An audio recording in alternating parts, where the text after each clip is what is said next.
Perkenalkan, nama saya Satria Winangun. Saya dari kelas 1 PHP 51, NIM saya 19200173. Hari ini saya akan memasak ayam asam manis. Mari kita mulai.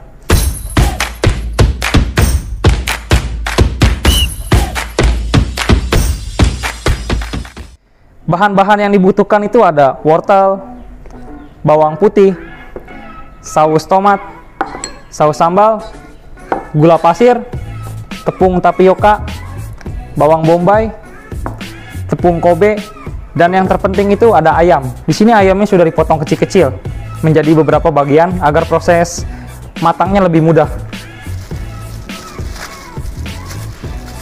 Baik, kita potong limau menjadi 2 bagian. Setelah itu peras air limau ke daging ayam.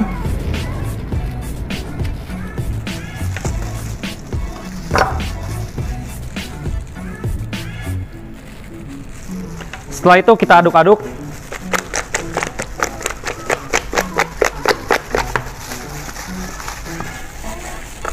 Supaya meresap. Setelah itu kita marinasi selama 15 menit. Ya, jadi ini setelah kita marinasi selama 15 menit, bisa kita ambil dan ayo kita mulai masak. Sebelum mulai, alangkah baiknya kita mencuci tangan dulu agar tangan kita bersih.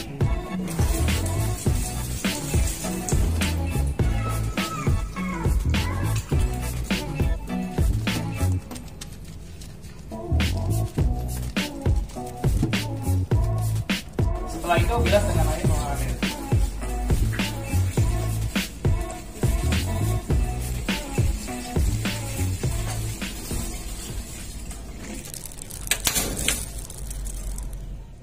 Pertama-tama, gunakan hair cap agar rambut kita tidak jatuh pada saat proses pengelolaan makanan. Setelah itu, kenakan apron dan ikat kencang agar baju kita terhindar dari kotoran atau cipratan minyak panas. Lalu, tuangkan minyak ke dalam wajan, kira-kira sampai setengah wajan.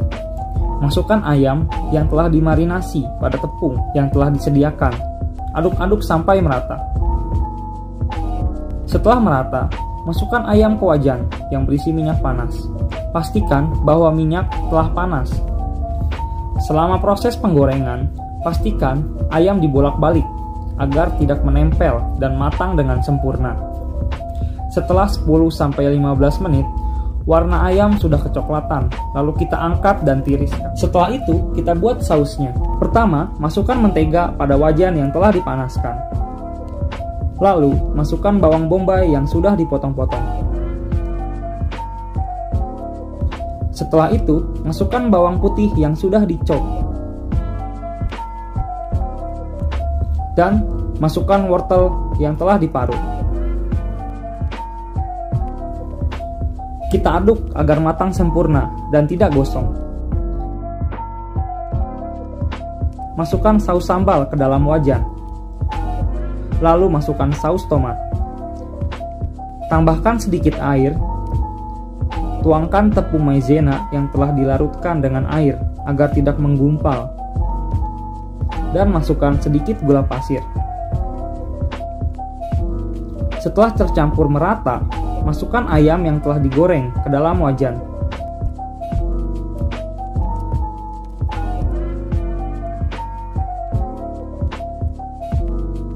Kita aduk-aduk hingga merata.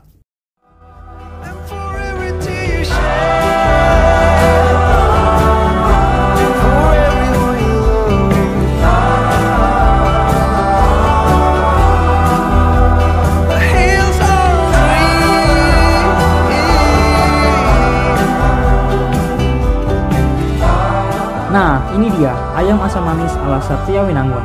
Telah matang dan siap disajikan. Halo Sir, nama saya Florencia Theodorus Sasmita dari kelas 1 PHP 51 dengan nomor induk mahasiswa 192000167.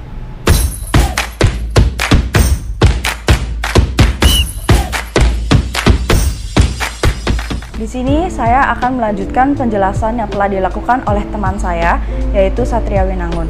Sekarang saya akan menjelaskan mengenai kebersihan. Kebersihan itu merupakan hal yang sangat penting terutama pada saat memasak. Karena pada saat kita memasak, hasil makanan yang telah jadi pasti akan kita makan. Sehingga jika makanan yang kita konsumsi tidak bersih, maka itu akan menyebabkan kita yang mengkonsumsi sakit. Karena kita tidak tahu debu-debu apa yang telah masuk ke dalam makanan yang telah kita buat. Maka dari itu, ada beberapa hal yang bisa kita lakukan untuk menjaga kebersihan, terutama pada saat memasak. Yang pertama, yaitu pastikan untuk selalu mencuci tangan. Karena mencuci tangan dapat membantu kita untuk membunuh kuman-kuman yang menempel di tangan kita. Kedua, menggunakan shower cap. Shower cap itu merupakan plastik yang kita gunakan di rambut. Gunanya untuk menghindari rambut-rambut terjatuh ke dalam makanan. Ketiga, gunakan sarung tangan. Sarung tangan digunakan untuk menghindari kontak langsung dengan bahan-bahan makanan yang akan kita masak. Yang keempat, pastikan untuk selalu mencuci bahan-bahan dengan bersih. Terima kasih. Selamat pagi Sir Wisnu dan teman-teman. Perkenalkan, nama saya Dani Sanjaya, saya dari kelas 1 PHP 51 dan nomor NIM saya 19200176.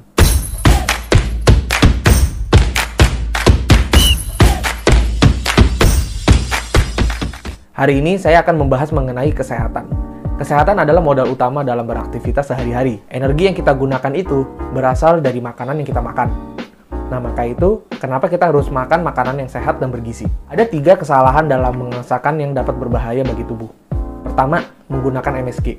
Sebenarnya MSG itu tidak berbahaya asal kalau dipakai dan digunakan sesuai dengan takarannya. MSG itu dapat menyebabkan penyakit jika berlebihan dalam penggunaannya. Misalnya dalam satu masakan digunakan 1 sendok teh penuh. Nah, itu sangat berbahaya. Kalau bisa, dalam masakan itu jangan pakai MSG. Gunakanlah penyedap-penyedap lain seperti rempah-rempah ataupun bawang putih dan segala macamnya. Kedua, bahan baku yang sudah tidak segar.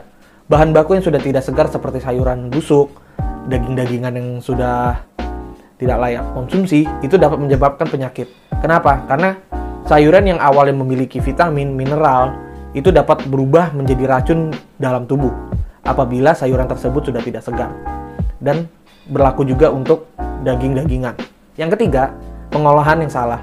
Misalnya seperti ini. Masakan dapat bergizi jika pengolahannya tepat. Misalnya brokoli. Brokoli itu tidak bisa direbus lama-lama. Itu hanya direbus sebentar saja dan itu sudah matang. Ada beberapa orang yang merebus brokoli sampai lama sekali dan itu sangat berbahaya bagi tubuh.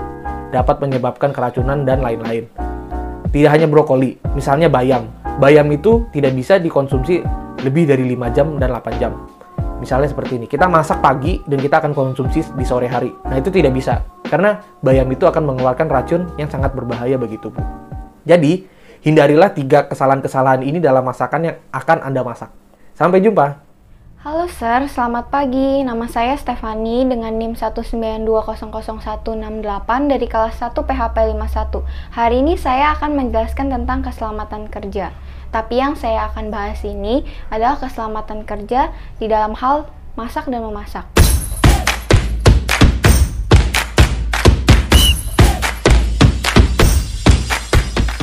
Menurut saya pribadi, keselamatan kerja itu sangatlah penting. Mengapa? Karena musibah itu tidak kita ketahui mana saja, kapan saja, dengan aktivitas apapun yang kita lakukan. Dalam hal masak-memasak, hal pertama keselamatan kerja yang paling penting adalah gunakan apron. Mengapa? Karena apron itu berfungsi untuk melindungi kita dari cipratan minyak, dari cipratan bumbu, dan lain-lain. Dan yang kedua, kita harus memantau masakan yang kita sedang masak. Kita tidak boleh meninggalkan begitu saja, karena bisa terjadi hal gosong ataupun menyebabkan kebakaran. Yang ketiga, tidak meninggalkan peralatan masak yang masih panas begitu saja. Mengapa? Karena itu dapat menyebabkan kebakaran juga. Kita harus menaruh sebuah tatakan bila panas atau kita memegangnya dengan sarung tangan agar tidak melepuh atau lain-lain. Yang keempat, kita harus menggunakan kehati-hatian karena dalam hal masak-memasak seperti kita mencincang atau mengiris bawang, wortel, dan lain-lain, kita tidak boleh cepat-cepat. Walaupun waktu terbatas, kita pun harus menggunakannya dengan hati-hati. Bila tidak, tangan bisa tergores atau luka dan lain-lain, atau pisaunya jatuh mengenai kaki. Yang kelima adalah tidak memegang pisau dengan arah tegak lurus dari badan. Mengapa? Karena kalau pisau itu kita pegang dari arah tidak tegak lurus dengan badan, hal tersebut dapat menyebabkan kita bisa mengenai orang di samping kanan atau di samping kiri, bahkan di belakang ataupun di depan. Maka dari itu kita harus memegang pisaunya itu dengan benar. Juga kita harus memegang pisau itu dengan erat agar tidak terlepas atau tangan yang licin dapat melepasnya sehingga jatuh mengenai kaki. Demikian materi keselamatan kerja yang bisa saya sampaikan pada hari ini. Terima kasih atas perhatiannya.